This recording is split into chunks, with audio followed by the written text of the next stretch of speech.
Can you imagine CBS's Scott Pelley or ABC's Martha Raddatz calling up a presidential candidate and offering them advice? Probably not, but that's exactly what MSNBC's Joe Scarborough has done with Donald Trump. And apparently, NBC executives are none too pleased. Morning Joe with Joe Scarborough and Mika Brzezinski is popular with the Inside the Beltway crowd. We got a lot to get to. Scarborough, a four-term Republican Florida congressman turned TV host, is known for his outspoken comments and criticisms, often aimed at the Democrats. 35, 40 years of the Clintons or the Clinton supporters deliberately lying. Going after Hillary Clinton is one thing, but being an actual supporter of a candidate is quite another. It was great seeing you, and you guys have been supporters, and I really appreciate it. And that was the day after the New Hampshire primary. Scarborough and Brzezinski tried to clarify, suggesting that by support, it meant they were believers. There were a handful of people who, for 6 months, have been saying what happened last night could happen. It didn't help that the two reportedly watched returns in Trump's suite that night.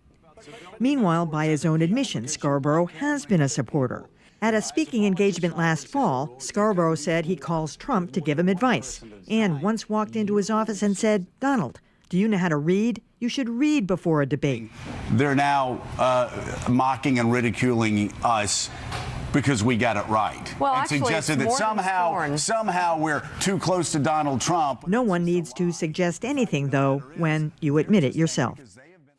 I mean, you know, CNN has been going after them on this, but Joe Scarborough, I have to say, has never sort of pretended to be a straight news guy.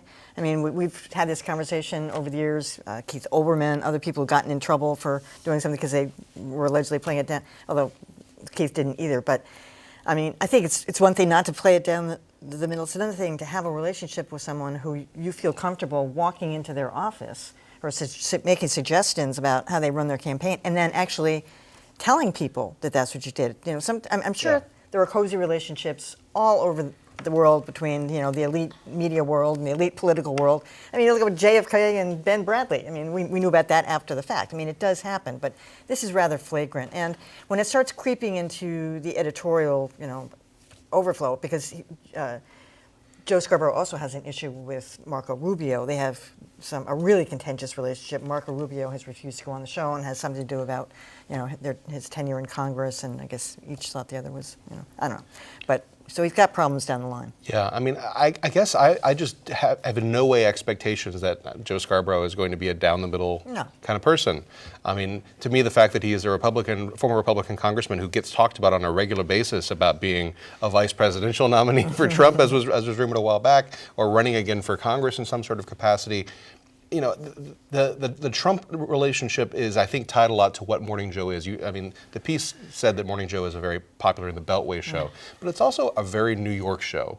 It is very much about the kind of power that exists in Manhattan, and Donald Trump is right at the middle of that. The intersection of power and politics and New York City, in a lot of ways, is sort of what their vibe is. So, yes, there's too much closeness there, probably, but I just don't go to them for anything approaching a straight down the line take on things. I don't have a ton of sympathy for Scarborough or Mika Brzezinski, because if a candidate calls you supporters on air, and if you, as you said, Josh, if you tout the fact that you've given this candidate advice, and if you reportedly watch the primary returns come in that candidate's room, what do you expect? Even if people don't hold you to a high standard or think of you as a journalist, you're still an important figure with access. With that access, I think, should come a measure of responsibility. And I think this is actually a bigger problem going forward for NBC and MSNBC, because it's not just contained. If they let him do this, even if he's not a real journalist, it makes them look bad. And it's going to be an issue until they deal with it. I mean, Trump isn't going anywhere. So I think they got to figure out some way to get a because he's handle on denying that's. Yeah, but I just don't think it holds up. I don't think it passes the smell test. Deny.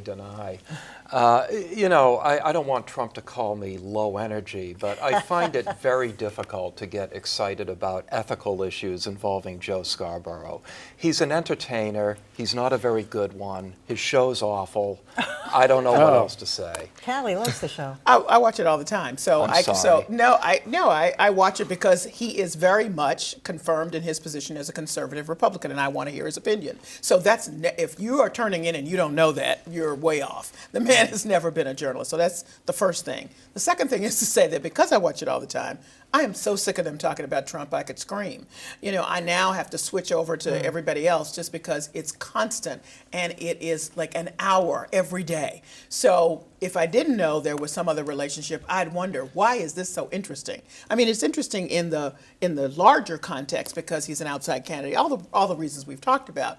But I mean, every minuscule thing that happens with the man Why is it is so discussed. important to them, if you're a regular watcher, for them to make it clear to all of us that they called this from the beginning? Why is that so important to them? Because a lot of people didn't, and they have pulled up tape from people on their show and said, this guy never, and so that's why it's important to them. And it's also important to them because in the larger context, because they say, we allow anybody on this show who has a different opinion from us. So you can come on, and we don't care that you have a different opinion. Also want to make one other comment.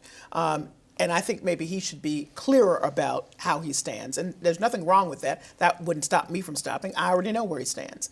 Al Sharpton's on the same network, and people have criticized him severely for talking about a protest and then being a part of the protest, which happens all the time. So they got some issues there, and making clear to people. Is Al still on? Yeah, Al's still Really? on. He's I got thought shows that was on in the morning. They moved it, but whatever. But my point is, nobody's confused about where Al Sharpton is standing on certain issues. So you turn on because you want to hear that perspective. Yeah. I think that it's incumbent upon the people sitting in the chair to be clear about it. And I can say as a regular watcher, my God, it's Trump 24 hours. Yeah. Sharpton's being courted by Clinton and Sanders, right? Yeah. Had lunch give with them Bernie his and Harlan. right, which is a huge. That's a huge Al issue. doesn't look like he's had a Right. sandwich in 6 months. You need to say all of that. It's really, So anyway, I that's why it's important to them, and I think it's a shame that they just don't say, hey, this is a guy we like him, we like him. and He's our guy. Yeah, we like him, and that's what it is.